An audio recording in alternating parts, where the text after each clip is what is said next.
Hello, everybody. So this is, I suppose, the second of our series of chats about Bartók's fourth quartet. Oh no, it's our third one, actually. Yeah, it's the third one. Second one without any music at all. And what we did last week was really just sort of have more of an open discussion about the challenges of the movements that we were talking about. And just to, rather than it being me talk for an hour telling the Jubilee Quartet what to do. So on that note, we should probably tell everyone that so we've worked on the first movement with your video of it. Then last week we worked on the second movement. And so I suppose today it'd be good to definitely do the third movement and maybe open the door on the fourth movement, because then I think we're going to have a session next week as well to complete it off, to complete everything. So yeah, so let's talk about the third movement. I suppose what do you feel about this in the context of the piece, or what does it mean to you, particularly Toby, obviously, this big cello moment. But what are the issues that you four are kind of like worried about, or yeah, say something. Well, I feel that the transition from the second one to the third is really hard, and to set the sound world for Toby then to be able to do whatever he feels is right is kind of, I feel that responsibility, the holding those things. I don't know, it's really hard. Yeah, completely. I suppose I think I did mention it last week, that how talking about how the sort of last page of the second movement, if you actually start getting into the right zone, both mentally and physically, and sort of treat the character of the second movement kind of disappearing off, and just off it goes, as an opportunity to prepare yourselves.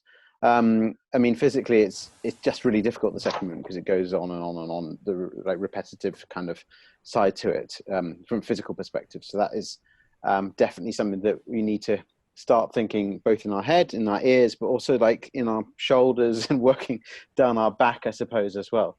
And then I think also, like, emotionally, you can allow yourselves quite a lot of time between the second and third movements in the concert, because I mean, in this piece, as you I'm sure you know, like the out to two movements are kind of they're kind of partners, and the second and fourth movements of the two scherzo movements are really connected. And this is kind of the kind of pinnacle of the piece, or the kind of peak of the mountain, and it's sort of completely by itself, and like a distant land almost. And I think that's nice to sort of feel like the other four movements, but maybe also in how you play the other four movements, that they don't need to be, they're not the be all and end all of the piece. It's really, they're all kind of there at the service of this central movement, I think. It doesn't mean you need to do it sort of like a lightweight last movement or whatever, but you know what I mean, that it's kind of like, they're sort of supporting the structure or the foundations of the central movement. Should we have a little look at it in detail, this this third movement? So the sort of solos aside, I'm sure you've gone through and compared each of the chord build-ups, have you? To a certain extent, yeah. We try to. You try to, yeah. But I think that's a great place to start with it, just to see what actually the chords are. And obviously, it's only the first one that Bartók kind of gives us the kind of cheat to be able to listen to actually what the notes are, and let us experience that build up, because all the other ones, they change and then appear immediately, don't they? I always think, I mean, I have the luxury of not having to play the chord at the beginning, which I'm always slightly pleased that I don't need to do that, because it does look quite scary. But I think if you can, I'm assuming that you're quite scared at the beginning. Is that fair just to say? I mean, I usually feel better with this movement than the second. Okay. Well, that's great. But That's it's still really scary. cool. Yeah. I think there is definitely a sense in the chordal passages of not, on the one hand, not trying to be too precious about them. So again, like we've been talking about, that they're not really, it's not like you're playing your string instruments. It's more just sort of abstract sounds from nature, or from where whatever you want to think of, that just the sort of sounds that appear. And there's something about the regularity of these, just hearing this chord build up. And for me, really the only one that I think can take a tiny bit of time or like have specialness or something is the one when, Therese, you bring your A in bar 5. Because up till then, it's sort of like relatively not emotionless, but it kind of just is is a bit more of a basic chord. And then with that A, that somehow kind of like just kills me. So maybe if you all have quite a sort of cool feeling and not too quiet with them, probably, because they do want to just appear as if you're like almost like you're playing it on a keyboard, so you have just that precision. And obviously Julia, all of you, but particularly Julia and Lorena, have the problem of actually bowing and then tucking in the next note. I think you just, I mean, I don't know, because obviously I haven't heard you do it, but I think you can be quite active with that.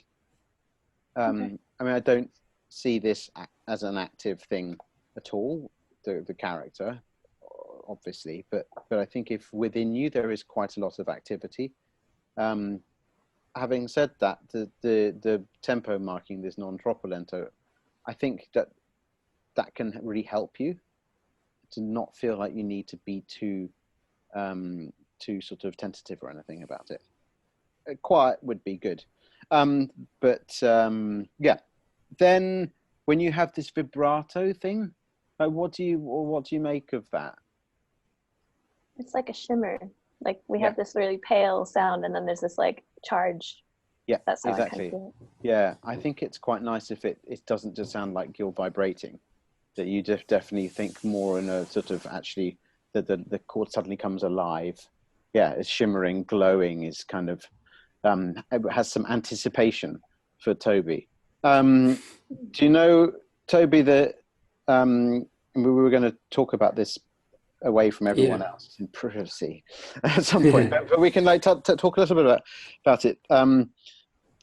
You know, do you know what the really fun thing about your part is? That's a really hard question to ask. Do you know what's weird about the notes?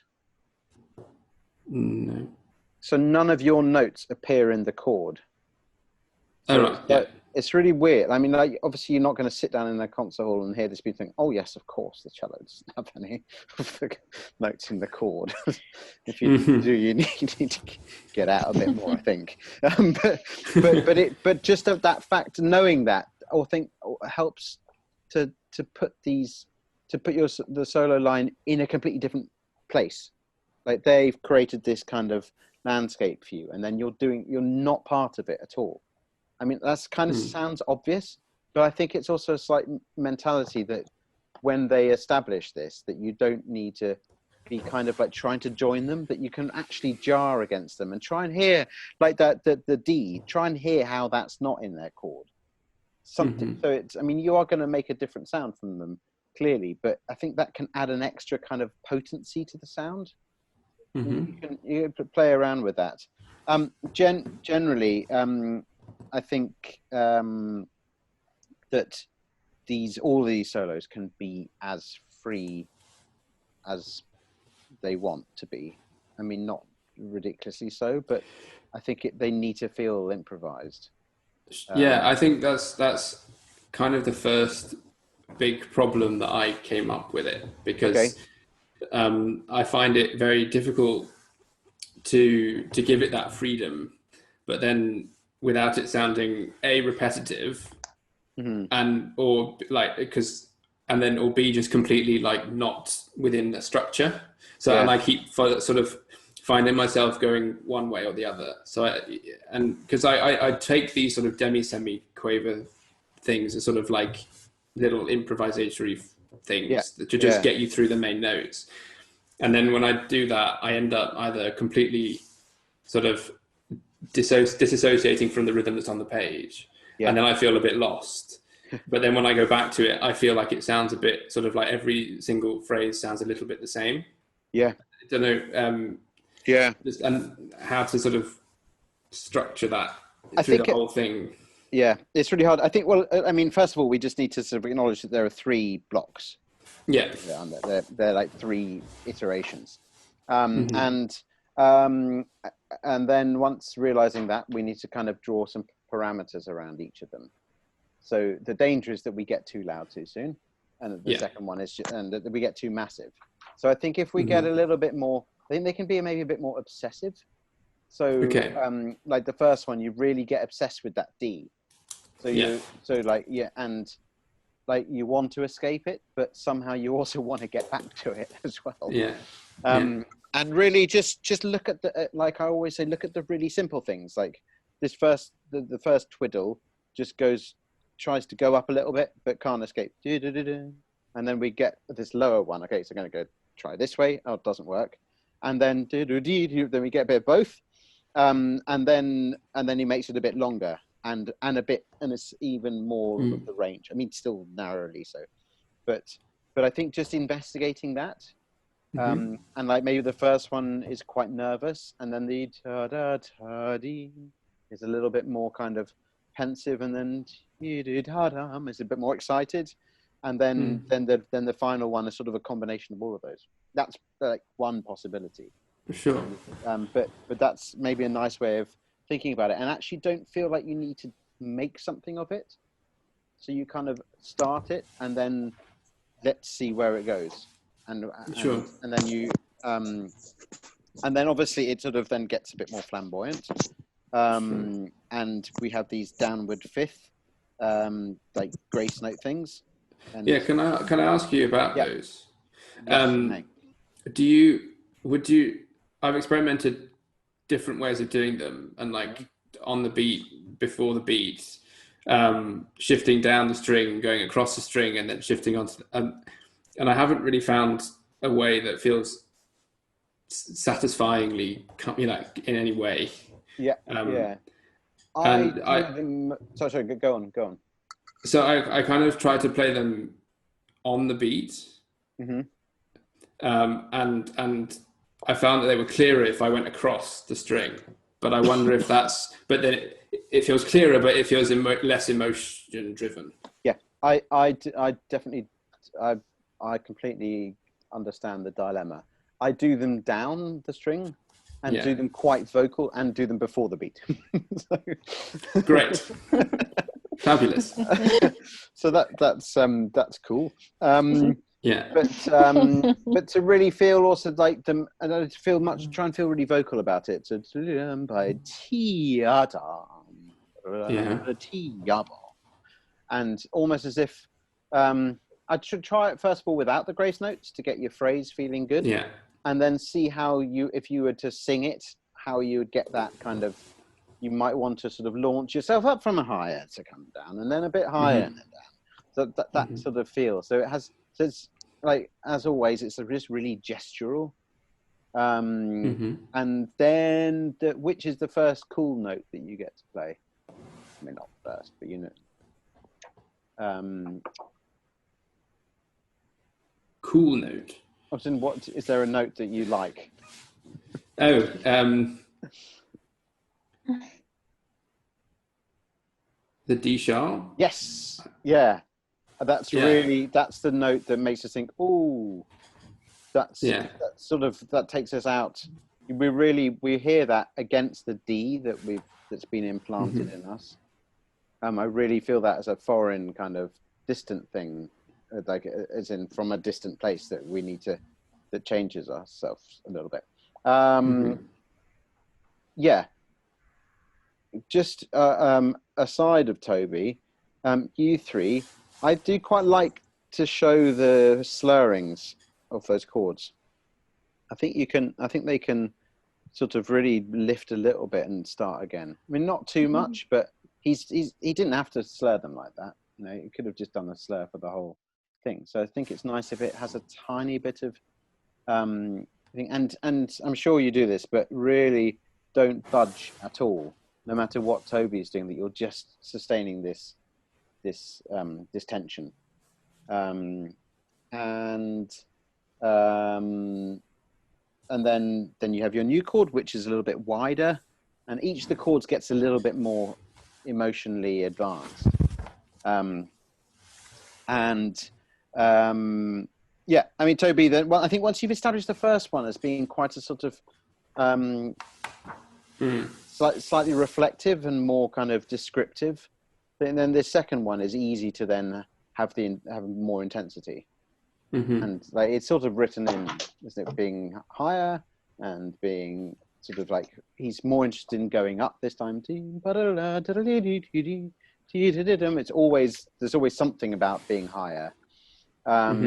And then these toyaban, sort of the inverse of the first one, and like still dropping, but still trying to rise. There's much more kind of rising stuff.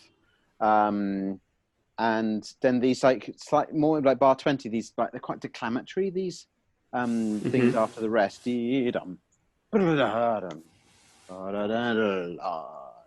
I think, yeah, when I said it wants to be as free as it sort of can, I think we never want to feel like it is in a written out rhythm. Yeah. And so the little notes are always either coming from somewhere or going to somewhere. That in themselves, they're not sort of, we shouldn't focus on them too much.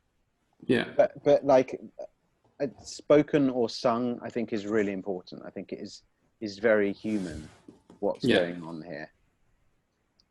Against the sort of inhumanity of the chords, or the concreteness of the chords. And then the last one, again, obviously more. Yeah. For want of, yeah. And that's kind of looking forward also to at least to the viola one, and not Therese's one so much, but actually, both Julie and Lorena's solos are much more taken from this third one, I think. So maybe it has that already. You know that it's going to be used in a more combative situation. Yeah. And yeah, is that all right? Do you have any questions about that? I have a couple questions. Yeah, go for it, Julie. I mean, I don't know if this is kind of what you wanted to go over, but I was just kind of wondering, like the spelling of these chords, how you kind of balance one over the other. Like, do you think each note should have equal importance, or like, because we kind of did like you said, a little bit of figuring out that first chord before rehearsal 5. Yeah. Like we kind of have an A major and an E major chord. Yeah. And maybe a B minor or B major, we don't know because there's no D until Toby gets it. Yeah. So how do you think about building those? Not sure. I would need to experiment, but my feeling is not to try and put grammar on them.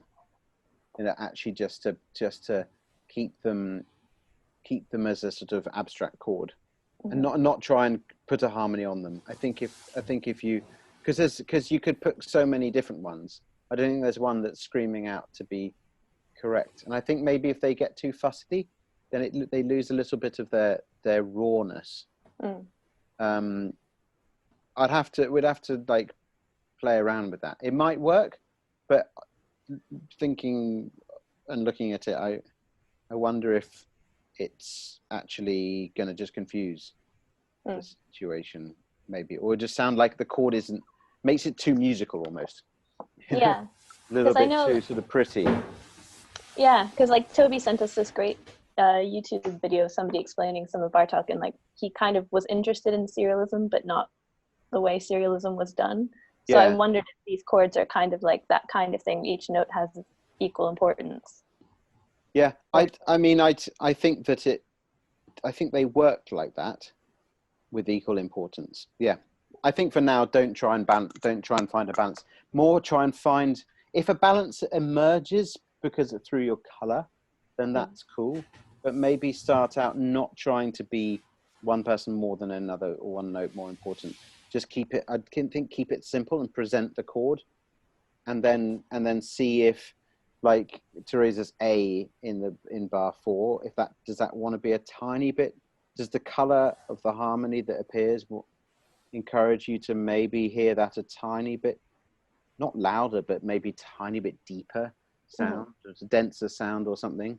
I would let the color, like, listen to the chords, listen to the color that they suggest to you, and really try and let that lead you.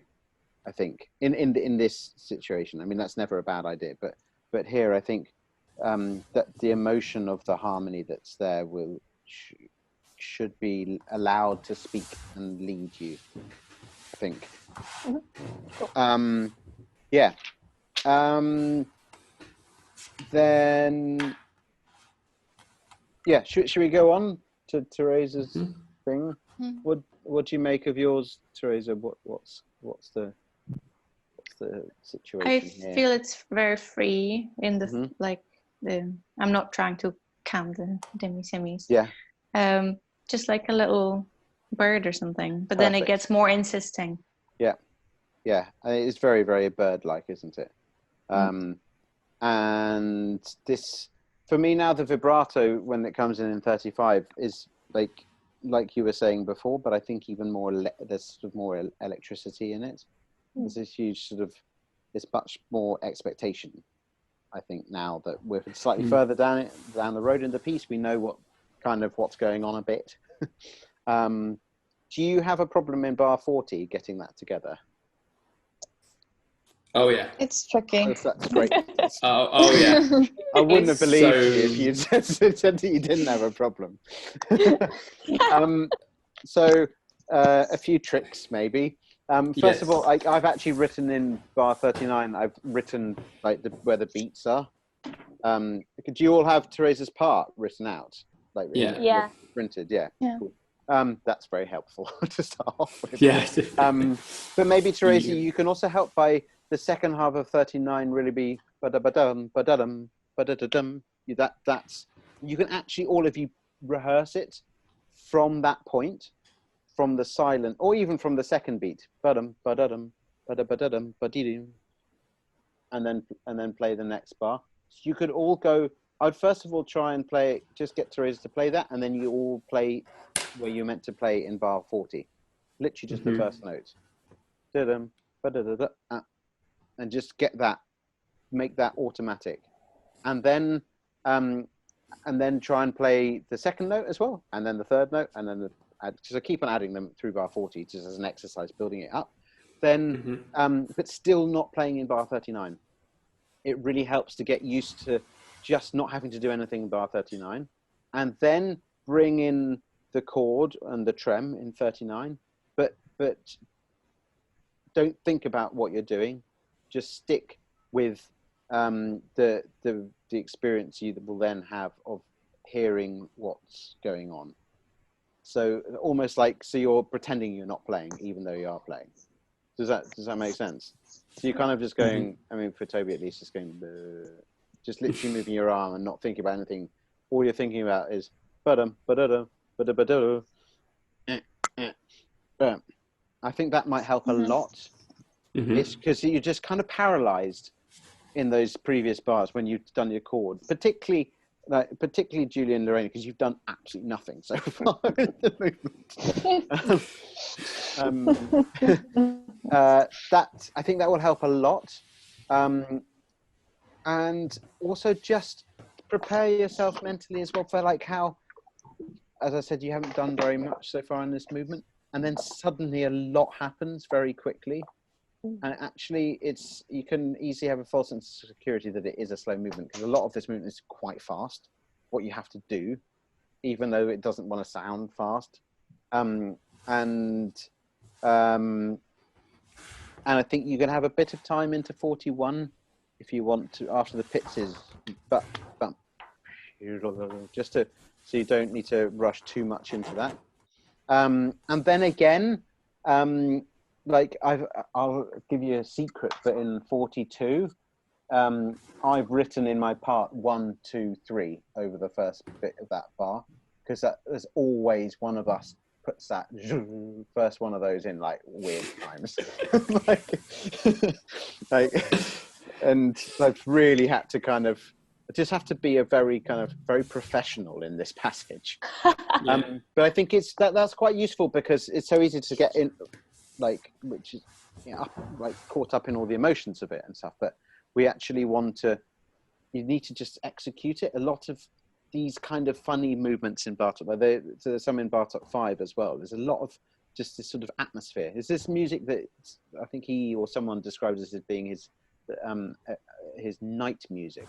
So which is quite cool because it sort of sounds that you would hear at night time, like weird insects, like if you're in a forest at night, and that both the silence and the stillness, but also the hum of activity in the forest, and especially here where things are getting more excited and all these yada yada things, and it's like think about like how strange you can make those sound, or not strange, like how removed from playing scales on our instruments we can make those sounds. So like what effect is he trying to get? Like what, it's a sort of weird like ancient instrument or something, some Greek lyre, or I don't know, like ancient Greek thing, or so, whatever, like something that just removes you so far from what we do, like just playing open strings or whatever. Do you know what I mean? I think now also this bit, Julia, you have to be quite rhythmic, at least quite metronomic. Otherwise it's all scuppered, because we have rhythm now, and it's sort of he's gradually adding rhythm throughout this movement, and you can afford also to, after your yada when you get to the long notes, arrive and then come away. So then you have there's space not only for them, but so also you're creating a bit more of a kind of flamboyant thing. It's not just da da ba da dee. It's not sort of, so it really has more yada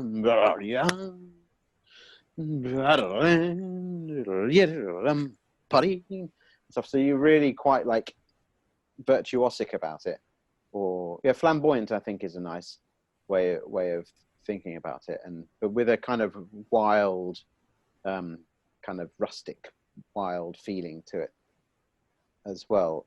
And is it good that I react to their shum shum? I feel like I really rely on those. Yeah, definitely, yeah. Okay. I mean, let's hope that it's all at the right place and the way you expect them to be. But you can also help them with the way you release da-dum, ba-da-da-dee, yada. Yeah. And the way you jing,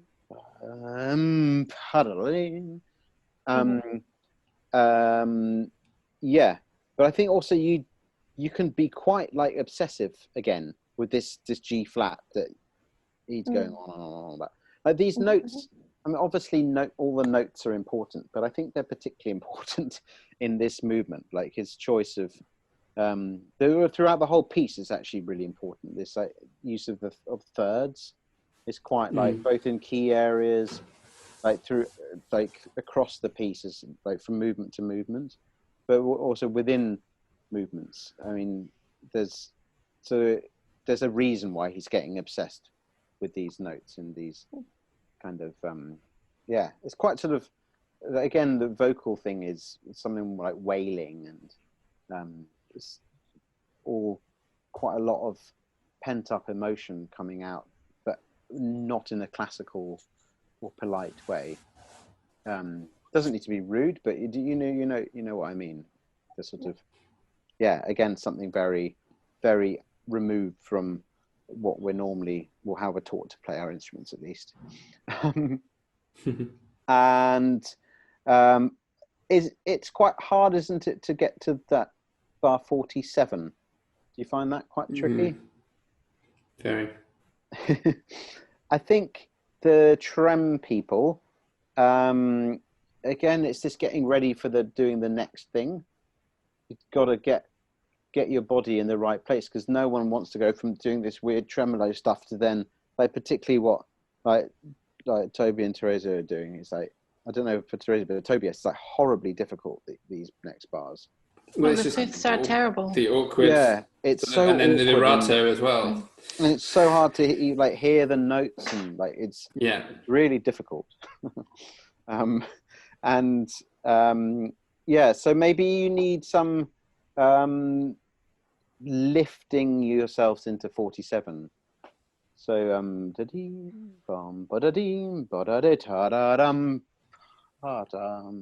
so we really feel like we've gone through this thing, and then we rest down back to a place, and then Lorena goes really weird. But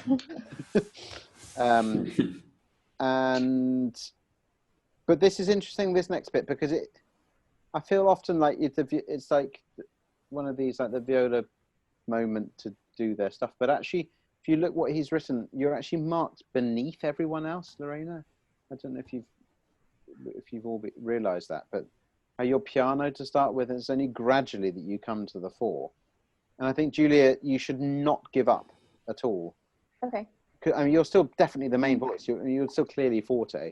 Yeah. And actually you remain main voice all through that, even when Lorena sort of joins you. And I think it's because it's so weird, Lorena, what you have to do.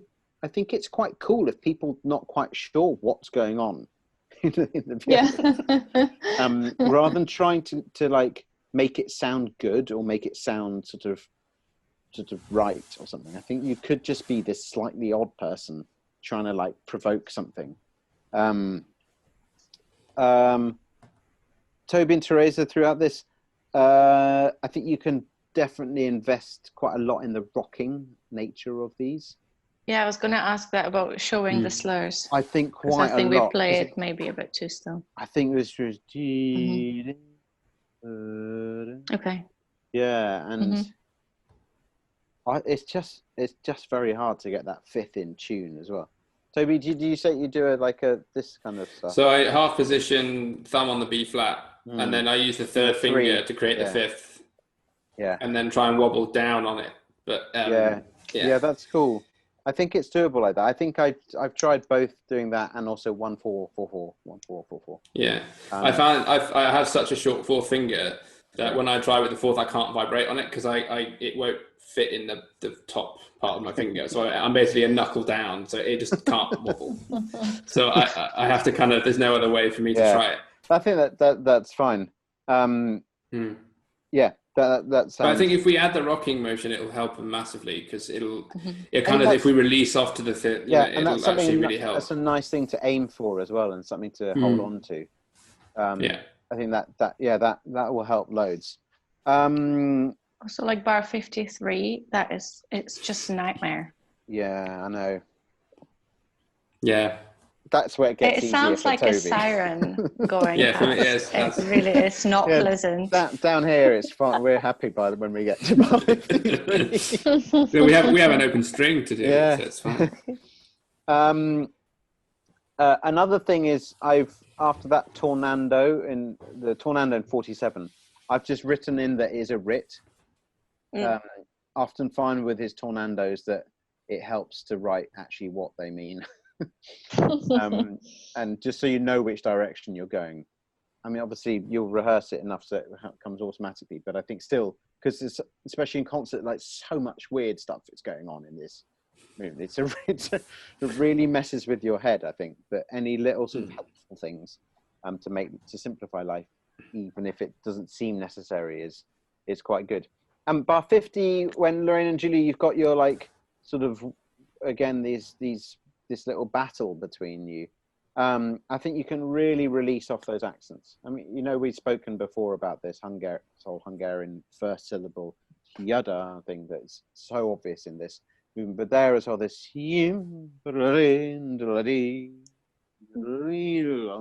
so it's really has these waves and waves and waves.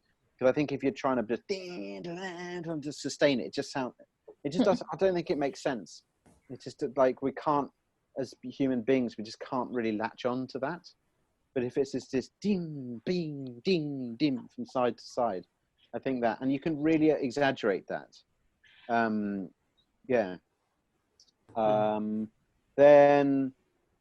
Toby and Teresa, if you like, I mean, obviously rehearse it, that bit, just the two of you.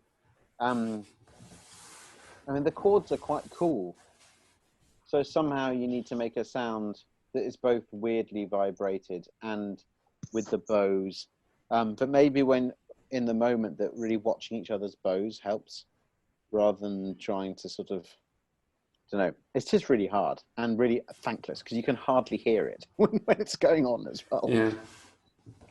I think the start is fine. I find that when the vibrato stops and it's pianissimo and suddenly it's just a long slur, that's like when the nightmare begins. Yeah. Because And it it's like starts the most sounding like obvious- Chef Cheek. It's just like double step exercise. Yeah.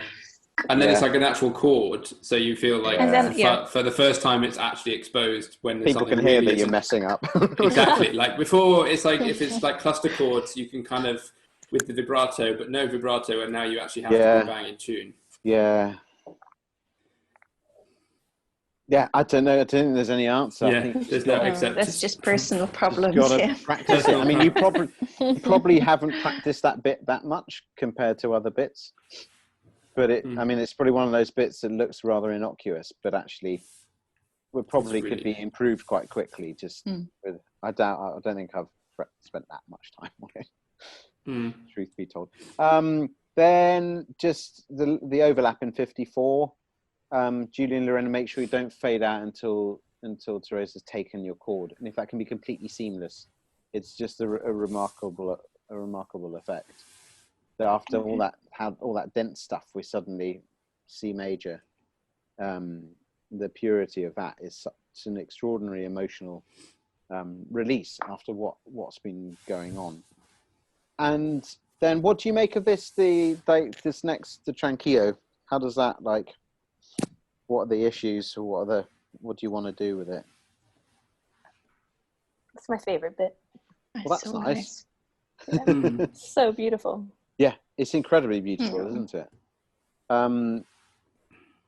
I think if it's quite, yes, it is, however, quite hard to hear the beauty, I find. And so I think, again, if Toby and Teresa, you really come away on your long notes, that can help clear the texture. And I think also to try not to play it too slowly.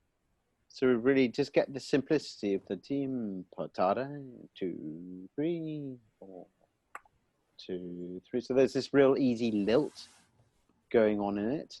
And I've found that that Toby and Teresa, that you have to really exaggerate the shape.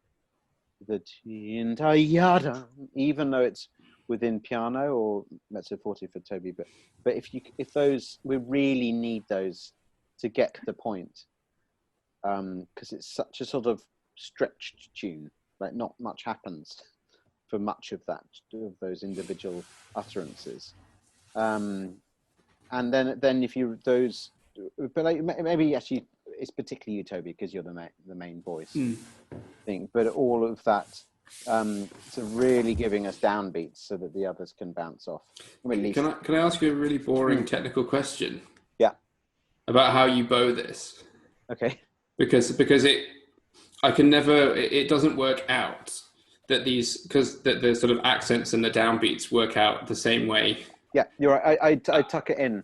So I go, you can't really see I'll do it up. Yeah, so up bow. Then I go down, up. I use a whole bow on that A. Yeah. And then just catch the E in the lightness of the release. And then actually do a jump back. You jump back and do that. And actually think that somehow, although it feels horrendous, that jump back is a really useful way of punctuating. It's good, because I always felt like horrible doing it or breaking something else. Yeah. And I just didn't. Yeah. I'll try that. Yeah, I think because if you could split the E from the A, but then doesn't really. It doesn't. No. It's really dissatisfying when I did that. Yeah. I think it should feel a bit awkward, this whole bit. And then if you can both, or all of you actually, have the sense I mean, it's our favourite friend, this tranquillo. It's just a 1 + 1 + 2 phrase length, short, long thing. And if you really try and make us feel that, so Toby, you should be in no hurry to get to the third bar of it, which is why that bowing helps as well. Yeah.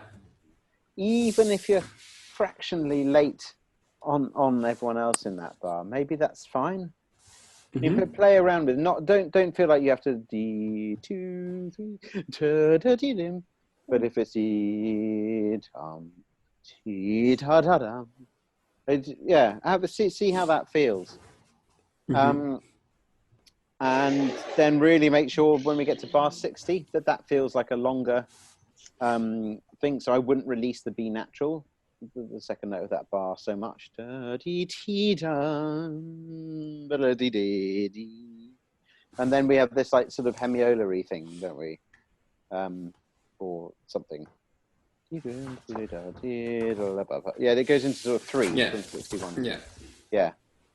And then I find that we always fade out too much. It doesn't actually put a dim in, does he? 61, 2, 3. It's very easy just to like that. That's, I think it's a natural thing to do, but have a go trying like keeping it up, because then that actually the rests then have a bit more of a purpose, and a bit they sort of hit us, because we kind of set in this tranquillo. It sort of sets us off feeling like we're it's just, this is beautiful, nice, easy, comfortable. I mean, this could be the beginning of the sort of C section of the piece. So this could be the beginning of a long new, like whole new like 40, 50 bars.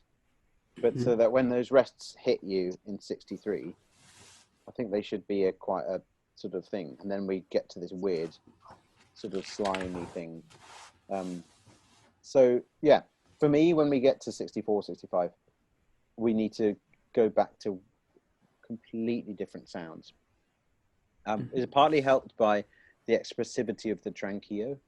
So I think you can be quite vibrated and quite outwardly emotional, particularly Toby and Teresa, but even you guys in the middle, there's still some, a bit more like just normal expression.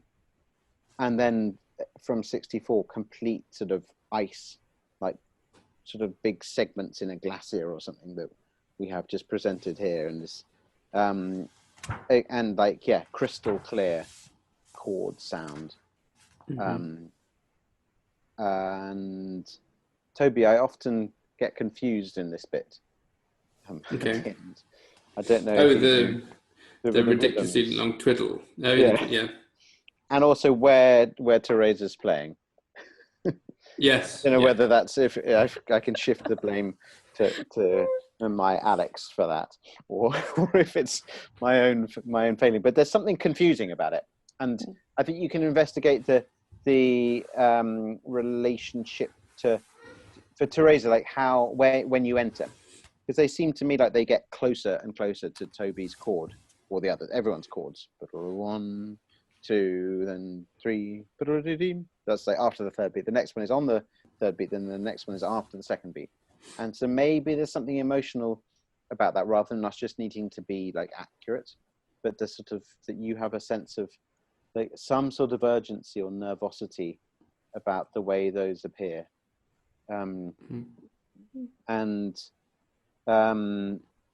Also I think your sound also through here can be really bright, in the chords. You should be really quite close to the bridge and not too much bow, probably, and just really, especially as it gets higher and higher. Would you think that it starts bright? Because I was thinking, since he puts me on a D string, right? I think I go from like, I see. So you would have a clear chord even when I am sort of muffled, and I'm clearing out as I go. Yeah, I think that was this thing, if that does have a real clarity, then the muffledness of your will come across more. Yeah, that's cool. Would be more. We'll feel that more. And so all my twiddly stuff should be very clear. Not sure. Yeah. No, because I think it could be quite slimy as well. I just think the chord. I just want to hear the chords, basically. The chords when they happen. Yeah. Yeah. But I think, yeah. I mean, it's again like this sort of ancient thing, isn't it? Slightly like droney, how to get that sort of how when you get bagpipes going or whatever, that sort of effect of I don't think Toby would want to hear like in the 60s in the long 7 every time I play this, I'm reminded of when I spent ages trying to learn Lutosławski Saka variation and just completely like fiddling around, and it always reminds me of it. But yeah, no, I try and make it more like. I think smudgy is better than highly accurate. But smudgy, that's good. But smudgy I can do that. But smudgy from an ease of accuracy rather than a lack of accuracy. And then just at the end, again, like the beginning, just real discipline, and you've got to be quite sort of angular, stopping the notes. I think if they just fade out, you don't quite get the effect that that things are just being withdrawn from us. And especially the Therese, I think you could be great if you're not too quiet too soon. Like all of you, not too quiet too soon. I know you're all pianissimo, but if it's too quiet and then you fade loads, then we just don't. I think it's written in. It's almost like he didn't need to write those hairpins, because I think you would do it automatically. But it's great if it can both disappear through your volume, but also because that's what happens. Yeah. Any questions?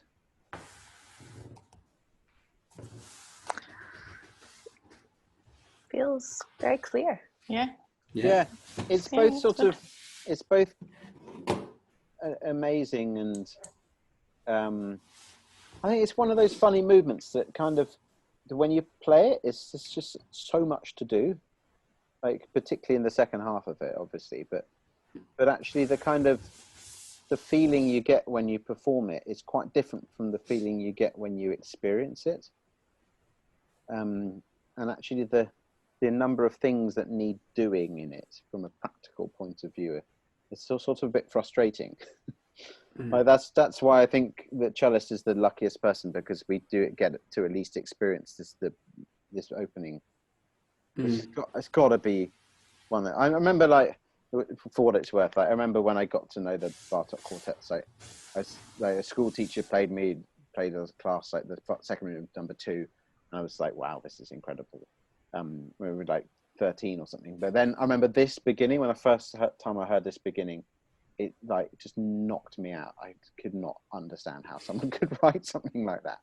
And I'd like to try and hold that memory for when you play it, and not, and so I have the luxury of doing that because I get to listen to it. But never forget quite how radical that is. I don't know any other piece that begins like that. I mean, Haydn probably did it, let's be honest. Like, we'll have to find that. But you know what I mean? It's got that sort of, it's this like the journey to this far off land, and oh God, it's amazing. Just on that train of thought, do you have any kind of tips of like how to transfer yourself from one to the other? Because I find, especially with this whole piece, if I'm honest, for me, that because there's so many technical challenges and things you have to kind of be very accurate about and look after to keep this and then when you find yourself in the moment on stage, how you actually transfer yourself into kind of thinking of it not like that, but without losing any of the detail and accuracy, and because I find it very difficult to mentally switch between the two in this piece, because I find it's like if I drop my attention for a second, it tends to get messy or it's something, I lose something. I think it's a very good question, Toby. But it's like the age-old problem with what we do. You know, in all the pieces we do, we're just a bit better at doing it in like slightly less complicated things. But it's always a problem, even as playing by ourselves, this dilemma of how do you emote but also stay in control of what you're doing. How do you split those two sides of you? I think with this piece, I'm afraid to say that you just need to perform it a lot. And you probably need to learn it, perform it as you're doing, then leave it, and then come back a year or so later. And I think that's not very helpful. But I think that does. It's that's true. big... Yeah, I think we have started it some time ago already, like over a year, and then we sort of dove in and performed it once, and then we left it for a while, came back, and it feels different. Yeah. Working I think on it again, like, almost more than other pieces. The Bartók quartets really do. Which is why they're so amazing. I mean, it's a sign of how amazing they are. It's like late Beethoven quartets are the same, or in the mid Beethoven quartets, whatever. But those sort of the emotional magnitude of these works, I think we can't deal with it all at one time. But practically speaking, I think you can actually quite proactively practice that kind of stuff. So like work out, how do I want to do this to get the emotional effect? So for example, Toby, in like the 22, the forte version of your tune, like to get the emotion out of that, you're not going to do it by going crazy. You're going to need to do it by getting an intensity of that on that first B natural that you establish, then you release it, and then you bring the sound back in. It's always the thing of like releasing, so to buy yourself more space and time. But you're going to have to manage that when you're doing it, and you can let a little bit of yourself go, but practice really trying to do it and hear it, and really like try and remove yourself and put yourself in another place and hear what you're doing. And that once you're hearing it from afar, then see if you can also experience the emotion of it from afar. Yeah. So you're actually kind of doing a bit of like brain work, or actually physically, but you know what I mean? Like trying to separate your brain. And in these bits where like the coda of the first movement where it takes off, obviously you're going to want to just like go wild and let yourself. But if you can do that, but I also sometimes find like it quite useful to have these like physical checks. So like check that your feet are actually on the floor, that you're really sitting properly on your chair, that you're not like contorted weirdly or something, that you've got like aware of space around your neck, like what's going on in your elbows, like in your joints particularly. These like kind of abstract things you can just check that you're all right, and you can still be yeah, this is amazing, this is great, this bit, but you've got some sort of like physical control over proceedings. That might help a bit, I think. Yeah, sure. That's cool. But it is, I mean, as I said, it's the hardest thing that we have to do as musicians is like how do you feel but also produce, and it's so hard. Actually, it's something that's we sort of not taught to do that particularly. I don't know. I don't think I was particularly taught about that. I'm not sure. Anyway, we're talking about it now, so that's positive. And yeah, let's talk a little bit, do a little bit of the pits movement. Toby, I've written that I have to take my mute off because I probably didn't do that once or something. Okay, so what's do you, I presume you all put your bows down, just like basic things, like are you putting your bows down? We always have a discussion about that. Okay, well, that's I good. put a fairy bow down. I find it hard to not, but like But then we want to start the fifth like just go for it, and somehow picking up the bow, turning the page feels like such a energy. But again, you can practice that as well. Practice a way of picking up your bow and like catching that at the end of the movement. This pick up the bow, turn the page, and you can like choreograph that, and I think, but it looks a bit weird if you're playing this movement with bows. I think it's also very hard. It's really uncomfortable. I think I see nothing to be gained from it. Okay. Okay. We'll go through in detail next time, but maybe just like what are the challenges? I think the dynamic range is quite difficult in this to actually play loudly, particularly for the upper three people, because as we all know, on cello is more successful than on violin, just because of the nature of our instruments. So Toby, I think you need to sometimes be aware of the limitations that the others are going to have, just not, if you see fortissimo, not necessarily mean that you have to belt it. Yeah. So I think the cello, particularly in this movement, has to be a bit more of an actor, a little bit more kind of like. But again, that brings us to stuff that we've spoken about a lot. That the dynamics are not just a volume thing; it's a character thing and an exuberant, an energy thing, and stuff. Think a lot about where you pluck your contact point of the pits, and don't be shy of doing silly things, of like experimenting, of plucking in weird places. Like sometimes, I mean, at least on the cello, sometimes actually plucking really close to the left hand can create a sound. Like in the beginning of this, I think I do actually pluck it almost on my fingers.